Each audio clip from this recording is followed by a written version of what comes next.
आज हम NCERT class 12 exercise 10.3 का वेक्टर से रिलेटेड सवाल नंबर 15 को 15 से लेकर के 18 तक सॉल्व करेंगे। तो सवाल नंबर 15 कहता है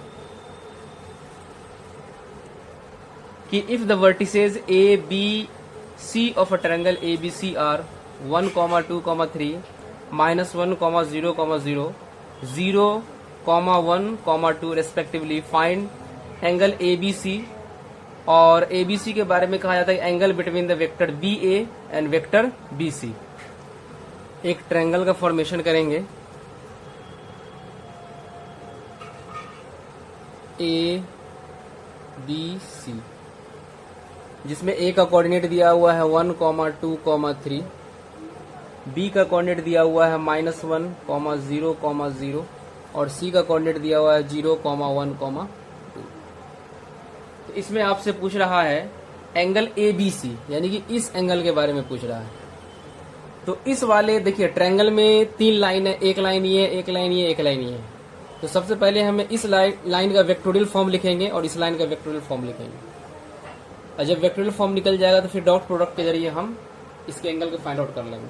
तो सबसे पहले हम निकालते हैं इस लाइन का वेक्टर फॉर्म। तो AB वेक्टर इक्वल टू हो जाएगा point B minus point A।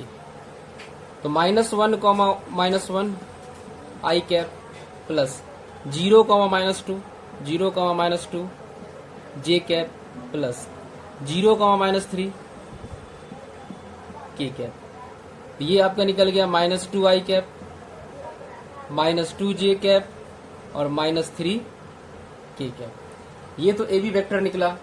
फिर हम लोग BC वेक्टर निकालेंगे। BC vector equal to this point minus this point, तो 0 minus of -1 I cap plus 1 minus 0 J cap plus 2 minus 0 K cap, 1 I cap, तो ये I cap हो गया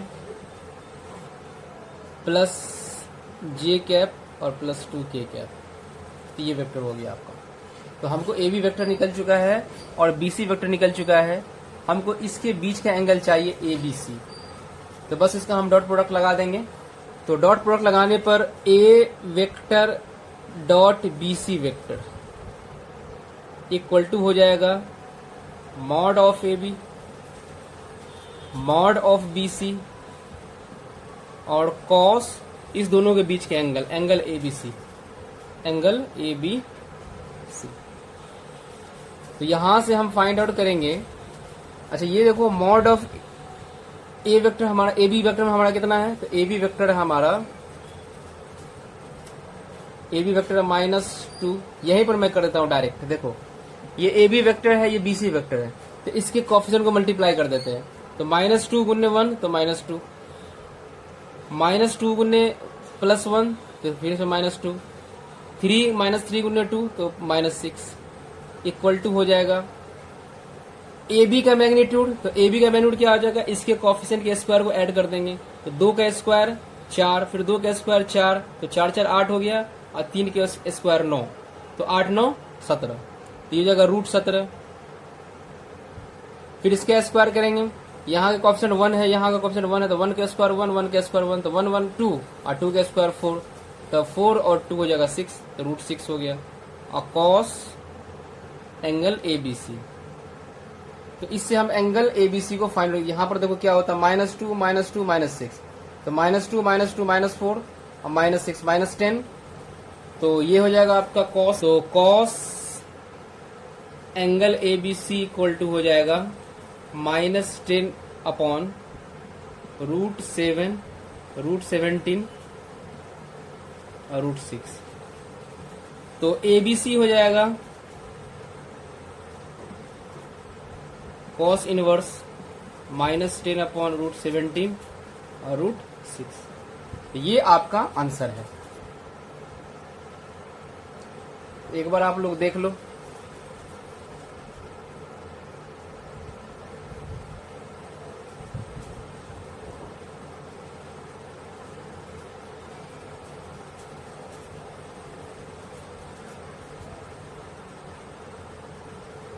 question number 16 कहता है कि सो दैट पॉइंट्स A जिसका coordinate है 1,2,7, बी है जिसका कोऑर्डिनेट है 2,6,3 और सी है जिसका कोऑर्डिनेट है 3,10,-1 आर कोलिनियर।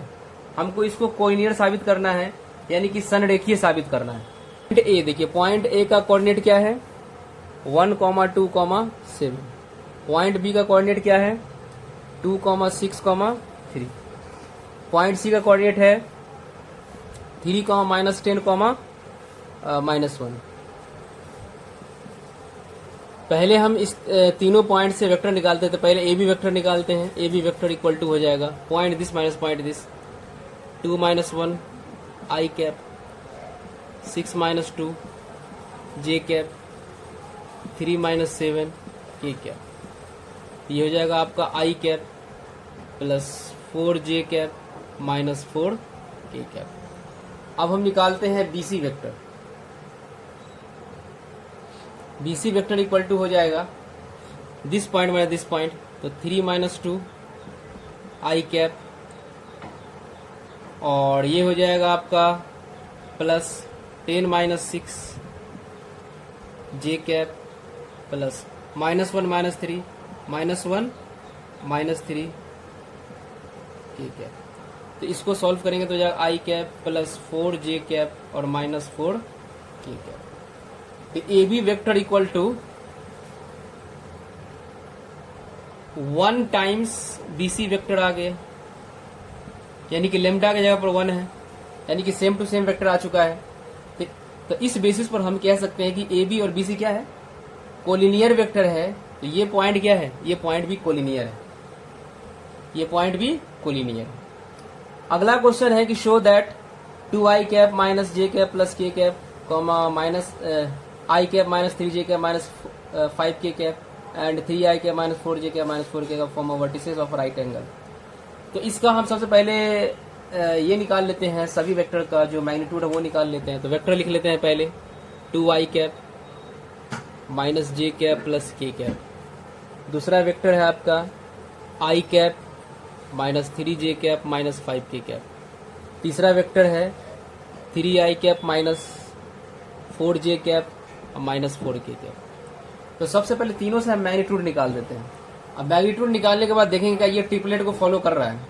अगर ये पाइथागोरस ट्रिपलेट को फॉलो करेगा तो मतलब ये राइट एंगल को फॉर्म करेगा, राइट एंगल ट्रायंगल को फॉर्म करेगा। तो इसका जो मैग्नीट्यूड होगा क्या हो जाएगा, इसका मैग्नीट्यूड हो जाएगा 2 का स्क्वायर 4 माइनस 1 का स्क्वायर प्लस 1 1 का स्क्वायर प्लस 1, ये हो जाएगा आपका √6। इसका करते हैं 1 का स्क्वायर 1 प्लस माइनस 3 का स्क्वायर 9 माइनस 5 का स्क्वायर 25, इसका हो जाएगा √35, यानी कि जोड़ने पर √35 होगा। इसका करते हैं 3 का स्क्वायर 9 माइनस 4 का स्क्वायर 16 माइनस 4 का स्क्वायर 16, ये हो जाएगा 16 16 32 32 और 9 32 9 हो जाता है 41। तो ये हमको देखना पड़ेगा कि ये ट्रिपलेट है कि नहीं। बिल्कुल ट्रिपलेट है, क्योंकि अगर हम इस साइड को मान लें A, इस साइड को मान लें B, इस साइड को मान लें C, तो देखो कि C स्क्वायर जो है वो A square plus B square का इसके स्क्वायर को फॉलो करता है, पाइथागोरस के का जो रूल है उसको फॉलो करता है। तो C का स्क्वायर क्या है 40 1 रूट इसका स्क्वायर इक्वल टू A है √6 का स्क्वायर प्लस B क्या है B है √35 का स्क्वायर। तो ये हो जाएगा 41 equal to 6 plus 35 equal to 41। तो 41 इक्वल टू 41 दोनों LHS RHS दोनों सेम हो गया।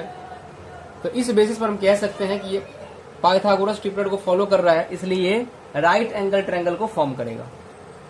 18 नंबर और लास्ट क्वेश्चन है इस चैप्टर का कि if A is a non zero vector of magnitude A and lambda a non zero scalar, then lambda A is unit vector. तो A is a non zero vector of magnitude A, यानी कि A non zero vector है जिसका magnitude क्या है, ये A ही है, इसका मैग्नीट्यूड A ही है। लेमडा एक नॉन स्केलर है, कहने का मतलब लेमडा जो है एक नॉन जीरो स्केलर है, नॉन जीरो स्केलर है, नॉन जीरो स्केलर है। तो लेमडा ए का वैल्यू क्या हुआ था, लेमडा ए का वैल्यू आपसे इज अ यूनिट वेक्टर। ये यूनिट वेक्टर कब होगा, जब, तो सबसे पहले देखो अगर हम इसका मैग्नीट्यूड निकालेंगे तो इसका मैग्नीट्यूड निकालने पर हमको 1 आना चाहिए, तो इसका मैग्नीट्यूड निकालते हैं। चलो भाई मैग्नीट्यूड में डाल दिया, इसका वैल्यू हमको 1 आना चाहिए। ये 1 कब आएगा? क्योंकि ऑलरेडी हमको पता है लेमडा स्केलर जिसको हम बाहर कर सकते हैं, तो इसका मैग्नीट्यूड निकालते हैं। चलो भाई मैग्नीट्यूड में डाल दिया, इसका वैल्यू हमको 1 आना चाहिए। ये 1 कब आएगा? क्योंकि ऑलरेडी हमको पता है लेमडा स्केलर जिसको हम बाहर कर सकते हैं इक्वल टू 1।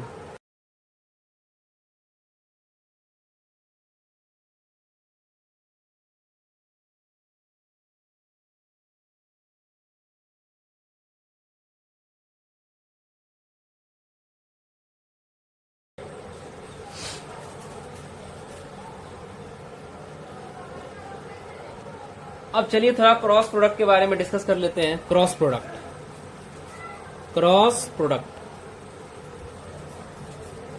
या इसको वेक्टर प्रोडक्ट भी कहते हैं, क्रॉस प्रोडक्ट को हम वेक्टर प्रोडक्ट भी कहते हैं। इसका डेफिनेशन क्या होता है? जैसे माना कि कोई दो वेक्टर है, एक वेक्टर इधर ए है, इधर वेक्टर बी है, इसके बीच का एंगल मान लेते हैं थीटा। तो क्रॉस प्रोडक्ट क्या कहता है? क्रॉस प्रोडक्ट कहता है कि अगर इसको क्रॉस करना होगा ए क्रॉस बी, तो इसको लिखने का तरीका होता है mod of A into mod of B sine theta into N cap. चूंकि क्रॉस प्रोडक्ट एक वेक्टर प्रोडक्ट है, तो इससे जो प्राप्त क्वांटिटी आएगी क्रॉस करने के बाद वो वेक्टर ही आएगी। लेकिन डॉट प्रोडक्ट में क्या था? जब हम डॉट प्रोडक्ट करते थे तो उससे जो क्वांटिटी आता था वो स्केलर होता था, वो एक मैग्नीट्यूड होता था। लेकिन यहाँ पर एक वेक्टर आएगा, तो यहाँ पर ये तो आपका मैग्नीट्यूड को डिनोट करेगा। ये जो यहाँ पर एन कैप डाले हैं ये बताता है कि ये वेक्टर का डायरेक्शन की तरफ होगा। ये मैग्नीट्यूड है और ये इसका डायरेक्शन है। तो इसका क्या सिग्निफिकेंस हुआ कि ए क्रॉस बी, यानी कि हमको राइट हैंड थंब रूल, ये जो है ना राइट हैंड, इसको अपने राइट हैंड के फिंगर को रैप करना, घुमाना है ऐसे। तो अंगूठा जो बताता है, अंगूठा ये क्रॉस प्रोडक्ट के डायरेक्शन को बताता है। यानी ए को बी की तरफ मोड़ना है, ए को बी की तरफ मोड़ना है, बी को ए की तरफ नहीं। अगर ए क्रॉस बी रहे तो ए को बी की तरफ मोड़ो ऐसे। ये जो थंब होगा ये ऊपर की तरफ, यानी जेड एक्सिस में आ रहा है ऐसे। यानी कि ए क्रॉस बी के डायरेक्शन, ए क्रॉस बी से जो प्राप्त क्वांटिटी वेक्टर है उसके डायरेक्शन यानी कि ऊपर की तरफ आ रहा है, जेड एक्सिस में आ रहा है। तो वही एक्सिस को बता रहा है, यानी कि जेड एक्सिस को ये बता रहा है। अगर ये बोर्ड के प्लेन में है, अगर ए वेक्टर और बी वेक्टर बोर्ड के प्लेन में है, तो ए क्रॉस बी से जो क्वांटिटी आएगी उसका मैग्नीट्यूड इतना होगा और डायरेक्शन इसके जेड एक्सिस की तरफ होगा, यानी ऊपर की तरफ होगा। सिमिलरली अगर मैं बी क्रॉस ए करूं ऐसे, तो इसको बी को एक तरफ मोड़ना होगा ऐसे। तो थंब हमको बताता है बोर्ड के नीचे, है ना, इनटू द प्लेन के भीतर। तो इसको दिखाने का क्या तरीका होगा?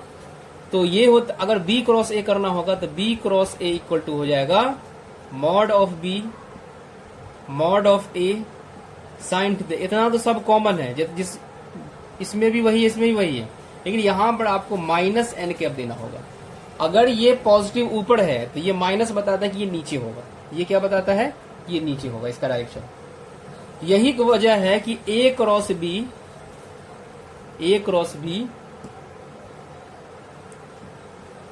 ये कभी बराबर नहीं होता है बी क्रॉस ए के।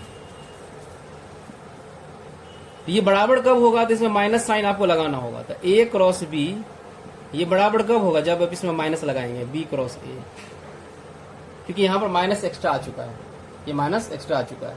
ये डायरेक्शन को शो करता है जो नीचे की तरफ है, इनटू द प्लेन। इसका सिग्निफिकेंस यही है। यानी कि अगर ए क्रॉस बी का डायरेक्शन इस तरफ है मान लेते हैं एन कैप, तो बी क्रॉस ए का डायरेक्शन इस तरफ होगा, माइनस एन कैप इस तरफ होगा, है ना।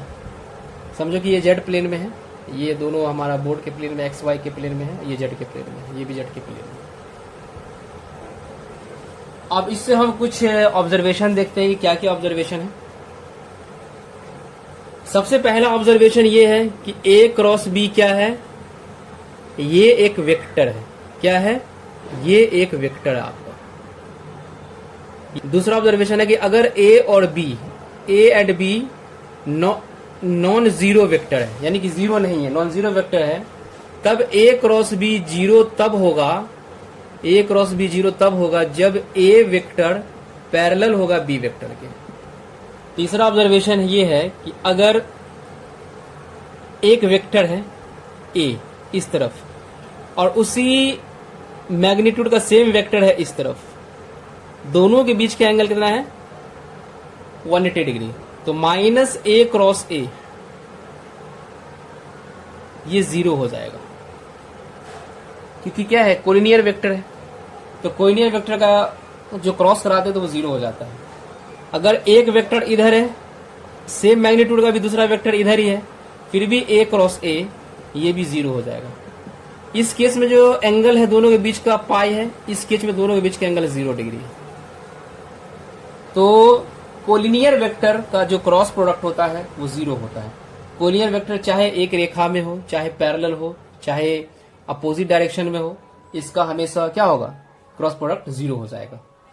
तीसरा ऑब्जर्वेशन है आई जे के कंपोनेंट का जब क्रॉस कराते हैं तो फिर हमको क्या क्या रिजल्ट मिलता है। तो सबसे पहले अगर कंपोनेंट सेम है आई क्रॉस आई तो रिजल्ट 0, जे क्रॉस जे फिर भी रिजल्ट 0, के क्रॉस के रिजल्ट 0। तो जो सेम कंपोनेंट है उसका क्रॉस कराने पर हमको 0 मिलता है। लेकिन अगर वहीं पर आई क्रॉस जे कराएंगे तो हमको के मिलेगा। ये कैसे मिलता है? तो आपको एक सर्कल याद रखना पड़ेगा। मान लेते यहां पर आई है, यहां पर जे है और यहां पर के है, तो ऐसे घूमना है क्लॉकवाइज, आई क्रॉस जे क्रॉस के और के क्रॉस आई। यानी कि आपको अगर क्लॉकवाइज फॉलो करते हैं तो एंटी क्लॉकवाइज में माइनस हो जाएगा, अगर एंटी क्लॉकवाइज में मुड़िएगा तो माइनस हो जाएगा। इसको हमने इस वाले डायरेक्शन को प्लस लिया है तो अपोजिट वाले को माइनस। तो अब देखो आई क्रॉस जे तो के मिला, जे क्रॉस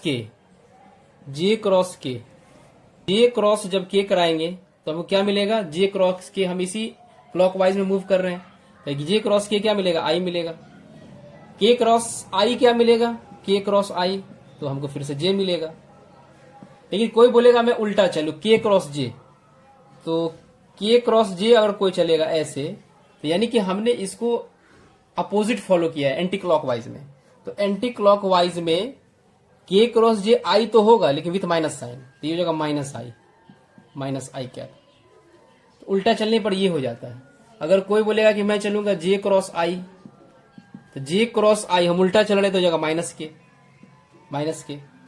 तो आपको किसी भी कन्वेंशन के हिसाब से किसी एक डायरेक्शन को पॉजिटिव मानना है, दूसरे को निगेटिव, है ना। ऐसा नहीं कि पॉजिटिव निगेटिव में किसी को भी किसी की तरफ मान रहा है, ऐसा नहीं करना है।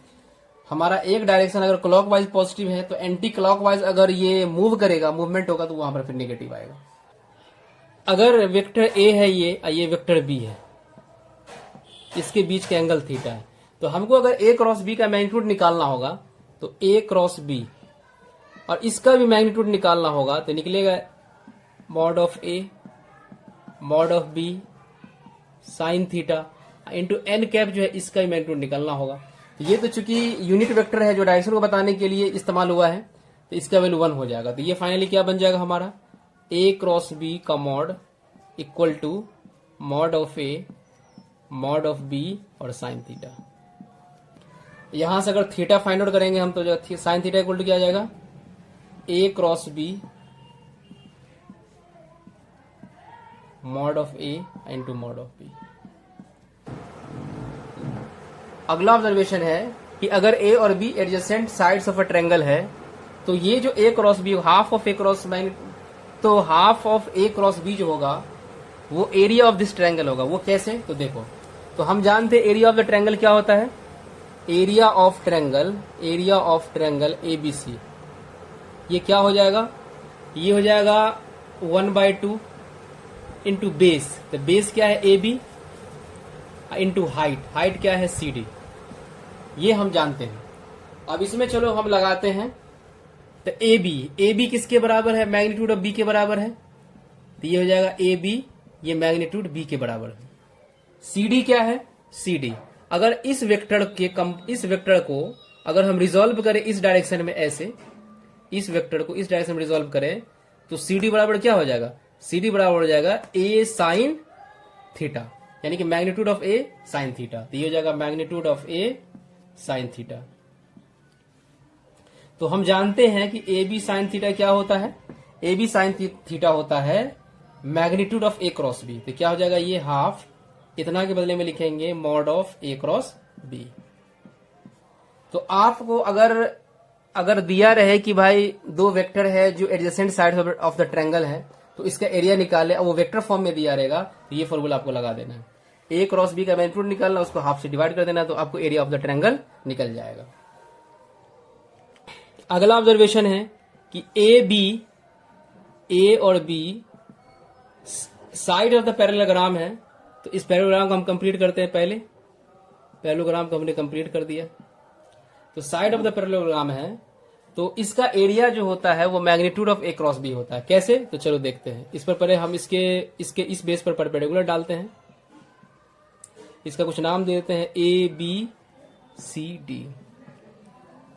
बताओ इसका एरिया, पैरेललोग्राम का एरिया क्या होता है, तो पैरेललोग्राम का एरिया होता है, यानी कि area of parallelogram equal to होता है base into height, base into height. ये हमारा मेंसुरेशन फॉर्मूला होता है। इसका बेस क्या है, ए बी, यानी कि जिस पर ये परपेंडिकुलर को ड्रॉ किया गया उसका नाम है ए बी। इसका हाइट कितना है, इसका हाइट यहां पर मैं कुछ दे देता हूं, इसका नाम देता हूं एम, तो इसका हाइट है डी एम, इसका हाइट है डी एम। तो ए बी चलो मैग्नीट्यूड ऑफ बी के बराबर है, ए बी तो मैग्नीट्यूड ऑफ बी के बराबर है। और डी एम क्या होगा, देखो अगर मैं इस वेक्टर को एक तो इस डायरेक्शन में रिजोल्व कर सकता हूं और एक इस डायरेक्शन में रिजोल्व कर सकता हूं, तो हमको ये हाइट चाहिए, तो इस वेक्टर को इस डायरेक्शन में रिजोल्व करके हमको हाइट का पता लगाना होगा। तो इस वेक्टर को इस डायरेक्शन में, तो अगर इसके बीच का एंगल थीटा है मान लेते हैं, तो इस डायरेक्शन में रिजोल्व करेंगे तो क्या हो जाएगा A sine theta, A magnitude of A और साइन थीटा, तो ये हो जाएगा। तो ये कुल मिलाकर क्या बन गया, ये बन गया आपका ए क्रॉस बी का मैग्नीट्यूड, यानी कि magnitude of A cross B का ज्योमेट्रिकल सिग्निफिकेंस है एरिया ऑफ द पैरेललोग्राम। अब इसके कुछ प्रॉपर्टी को स्टडी करते हैं, प्रॉपर्टी को स्टडी करते हैं। प्रॉपर्टी 1 है कि यदि ए बी सी तीन वेक्टर है और लेमडा एक स्केलर है, ये वेक्टर है, ये सब क्या है वेक्टर है, और लेमडा एक स्केलर है, तब देखिए क्या होता है। तो ए क्रॉस सी, यानी कि बी प्लस सी, ए क्रॉस बी प्लस सी होता है, तो इसको क्या अगर इसको इससे मल्टीप्लाई होगा तो क्रॉस में ही होगा, तो ए क्रॉस बी और फिर प्लस ये जगह ए क्रॉस सी,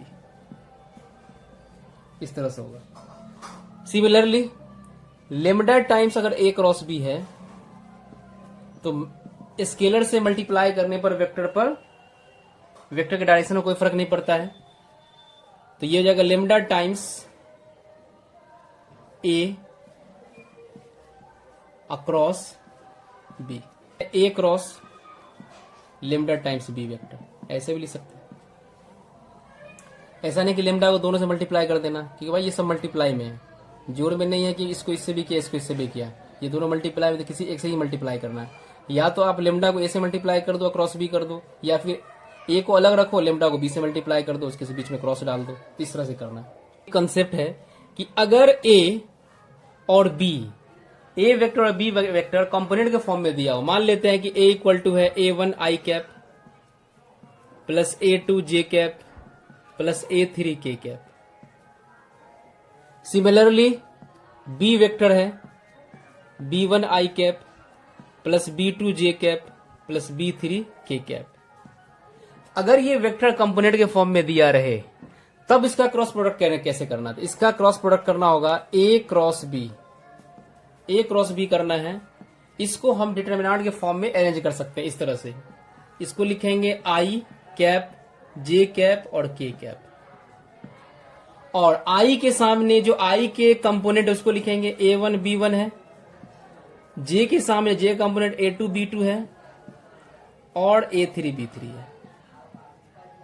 अब आपको इसका वैल्यू निकालने के लिए आता है, तो आप इसको निकाल सकते हैं, क्योंकि इससे जो आएगा वो एक वेक्टर क्वांटिटी ही होगा। कि क्रॉस प्रोडक्ट क्या होता है, एक वेक्टर क्वांटिटी है, तो इससे जो आएगा कोई वैल्यू आप एक्सपेक्ट मत कीजिएगा कि इससे कोई वैल्यू निकल के आएगा। इससे आई जे कैप के फॉर्म में एक वेक्टर ही आने वाला है। मैं इस रो के अगेंस्ट में एक्सपेंशन करूं, इस रो के रो 1 के अगेंस्ट में, तो क्या हो जाएगा आई कैप, इसको हटाइए तो A2 B3 minus A3 B2, फिर माइनस जे कैप, क्योंकि पहला प्लस तो दूसरा माइनस फिर तीसरा प्लस, तो माइनस जे कैप, इसको हटाइए तो A1 B3 minus A3 B1, फिर प्लस के कैप, इसको delete, A1 B2 minus A2 B1। तो यहां पर जो हमको मिला है ये A क्रॉस B का क्या है, A क्रॉस B का क्या है, ये हमको वेक्टर फॉर्म ही मिला है। इसको सॉल्व करने पर हमको क्या आने वाला है, ये वेक्टर ही आने वाला है। और जब आप इसका मैग्नीट्यूड निकालेंगे तो एक अलग बात है कि इसका मैग्नीट्यूड निकाल लेंगे, इसके ऑप्शन के एक को स्क्वायर को ऐड करके इसका मैग्नीट्यूड हम फाइंड आउट कर सकते हैं। अब चलिए हम कुछ सवाल पढ़ाते हैं। सवाल हम शुरू करते हैं क्रॉस प्रोडक्ट से ही, जो कंपोनेंट के फॉर्म में दिया हुआ है। तो चलो, बोल रहा है कि find magnitude of A cross B. हमसे पूछ रहा है ए क्रॉस बी का मैग्नीट्यूड। तो जिसमें से ए वेक्टर दिया हुआ है, ए वेक्टर दिया हुआ है आपका 2i cap plus J cap और plus 3k cap. B vector दिया हुआ है 3i cap plus 5j cap और माइनस 2k कैप। तो हमको ए क्रॉस बी पहले निकालना है, ए क्रॉस बी। तो इसको क्या बताया था आपको, डिटरमिनेंट के फॉर्म में डालने के लिए, तो i कैप, j कैप और k कैप। यहां पर i के ऑप्शन को डालेंगे तो 2 और 3 है, तो यहां पर 2, यहां पर 3। फिर j का कॉम्पोनेंट क्या है, 1 है और 5 है। k का कॉम्पोनेंट 3 है और माइनस 2 है। ये अब इसको हम क्या करेंगे, इसको एक्सपेंड करेंगे। तो हम रो के अगेंस्ट, रो 1 के अगेंस्ट में करेंगे, तो i1 i कैप, ये और ये डिलीट, ये हो जाएगा माइनस 2 और माइनस 15। फिर माइनस जे कैप, इसको डिलीट करेंगे तो माइनस 2 इंटू 2 इंटू माइनस 2 तो माइनस 4 और माइनस 3 इंटू 3 तो माइनस 9। फिर प्लस के कैप, के कैप में इसको डिलीट करेंगे तो 2 इंटू 5 तो हो जाएगा 10 और माइनस 3। अब इसको हम लोग क्या करेंगे, इसको सिंप्लीफाई करेंगे तो क्या हो जाएगा, ये हो जाएगा माइनस 17 आई कैप और ये माइनस 13, माइनस प्लस, तो प्लस 13 जे कैप और प्लस 7 के कैप। लेकिन हमसे मैग्नीट्यूड पूछ रहा है, क्या पूछ रहा है हमसे, ये मैग्नीट्यूड पूछ रहा है। तो इसके कॉफिशिएंट का हम लोग क्या करेंगे, इसी कॉफिशिएंट के स्क्वायर करके ऐड करेंगे। तो हमको चाहिए अल्टीमेटली क्या, ए क्रॉस बी का मैग्नीट्यूड। तो इसके स्क्वायर कर देंगे तो हो जाएगा 17 का स्क्वायर, यानी कि माइनस 17 का स्क्वायर प्लस 13 का स्क्वायर और प्लस 7 का स्क्वायर। तो माइनस 17 का स्क्वायर क्या होता है, 289, 13 का स्क्वायर 169 और 7 का स्क्वायर 49। तो सबको ऐड करने के बाद जो हमको मिलने वाला क्वांटिटी है वो √507। तो ये आपका आंसर हो गया, आपका आंसर हो गया। इस तरह से ये निकलेगा।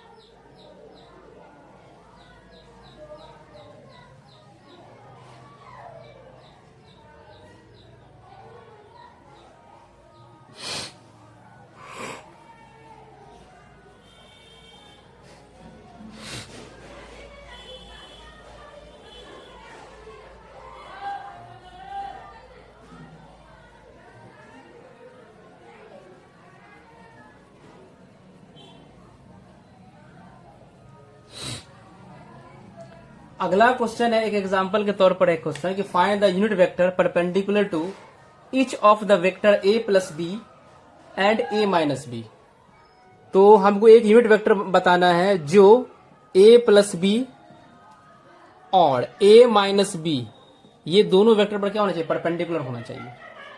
तो सबसे पहले a हमको वेक्टर दिया हुआ है, ये गिवन है, ये वेक्टर है कि i cap plus J cap plus के कैप। अब बी वेक्टर गिवन है i cap plus 2j cap और प्लस 3k कैप। तो हम क्या करते हैं, पहले a प्लस बी निकालते हैं। तो a प्लस बी क्या हो जाएगा, a प्लस बी ये हो जाएगा 2i cap plus 2 plus 1 3j cap plus 3 1 4 4k cap. ये तो प्लस वेक्टर हो गया। अब फिर a माइनस बी वेक्टर क्या आ जाएगा, a में से b को घटाना है तो 0, तो 0 लिखना जरूरी नहीं है, तो 1 में से 2 गया तो माइनस j कैप और प्लस, तो 1 में से 3 गया तो माइनस 2k कैप। ये हो गया।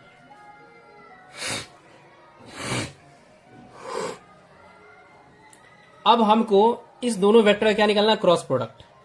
क्रॉस प्रोडक्ट क्यों निकालना है, क्योंकि हमको पता है कि यूनिट वेक्टर जो होता है वो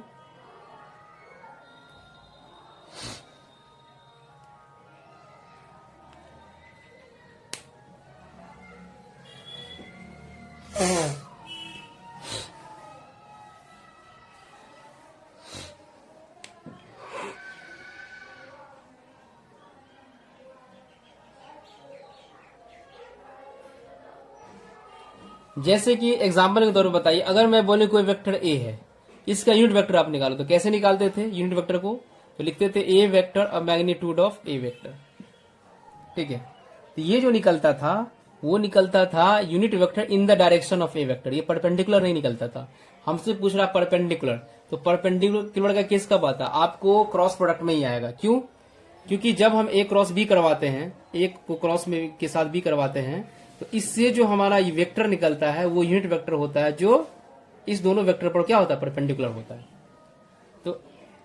तो मान लेते हैं कि सपोज ये क्या है, ए प्लस बी वेक्टर है।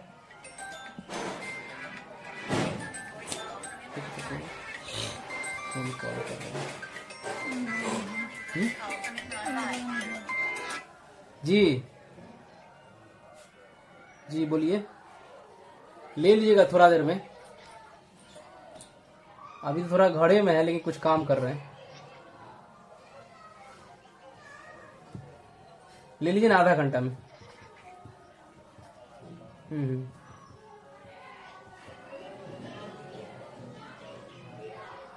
हाँ तो ठीक है, नहीं आप ही रख लीजिएगा, हो गया मेरा काम।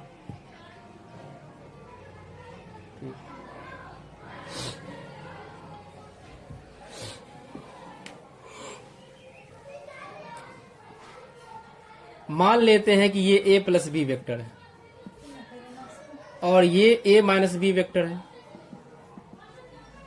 तो अब इसको क्रॉस कराने पर जो हमको एक वेक्टर आएगा, जो यूनिट वेक्टर होगा, जो दोनों पर क्या होगा, परपेंडिकुलर होगा। तो ये कब आएगा, जब दोनों को हम क्रॉस प्रोडक्ट कराएंगे। तो जब a क्रॉस बी करवाते हैं, a plus B across a minus B, तो क्रॉस प्रोडक्ट तो समझ में आ गया वो कैसे करते हैं। यहाँ पर आई कैप, जे कैप और के कैप। तो आई यहाँ पर दो का ये 2 है, यहाँ पर 0 है, क्या कि यहाँ पर आई का कंपोनेंट है नहीं। जे में यहाँ 2 है, यहाँ -1 है, और के में 4 है, यहाँ -2 है। इसका जब डिटर्मिनेंट हम निकालेंगे, तो डिटर्मिनेंट निकालने के बाद जो हमको आएगा वो आएगा आपको, वो आएगा -2 आई कैप प्लस 4 जे कैप और -2 के कैप। आप इसको डिटर्मिनेंट निकाल लेना, इतना आएगा आपको, इतना आएगा। तो अब इस पर जो, क्योंकि ये a क्रॉस b से आया है, तो इसका जो यूनिट वेक्टर होगा ये इस पर परपेंडिकुलर होगा। क्यों होगा, क्योंकि ये क्रॉस से आया है। तो मान लेते हैं, इसको मैं मान लेता हूं c वेक्टर है कोई, क्या मान लेता हूं, ये कोई c वेक्टर है।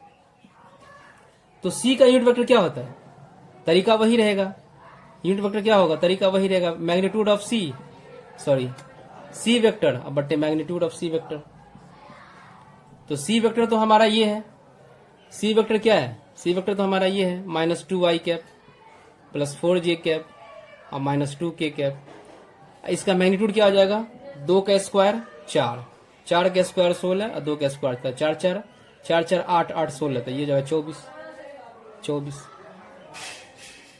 हो गया। और 24 को हम क्या लिख सकते हैं, 24 को हम लिख सकते हैं -2i cap plus 4j cap और -2 के कैप। और 24 को लिखा जाएगा 6 चौके 24, तो यहाँ पर 2√4 लिख सकते हैं, 2√6 लिख सकते हैं। तो 2 हम सब में कॉमन लेके काट सकते हैं, तो कॉमन लेके कटेगा 2, तो क्या बचेगा लास्ट में हमारा बचेगा ये 2 यहाँ से उड़ जाएगा, तो हो जाएगा -i कैप √6 और प्लस यहां से कटेगा तो 2 j कैप रूट 6 और यहां से बचेगा माइनस k रूट 6। तो ये आपका क्या हो गया, ये आपका यूनिट वेक्टर आ गया, यही आपका यूनिट वेक्टर।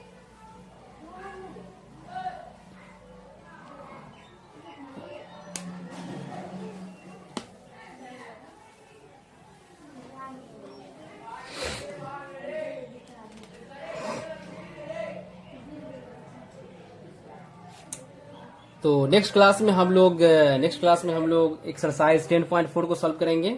अभी हमने थ्योरी बताया, कुछ एग्जांपल वगैरह समझाने की कोशिश की है, तो आई होप आपको समझ में आ गया होगा। अगर आपको हमारा वीडियो अच्छा लगा तो वीडियो को लाइक करें, चैनल को सब्सक्राइब करें, अपने दोस्तों के साथ ज़्यादा से ज़्यादा शेयर करें। Thanks for watching.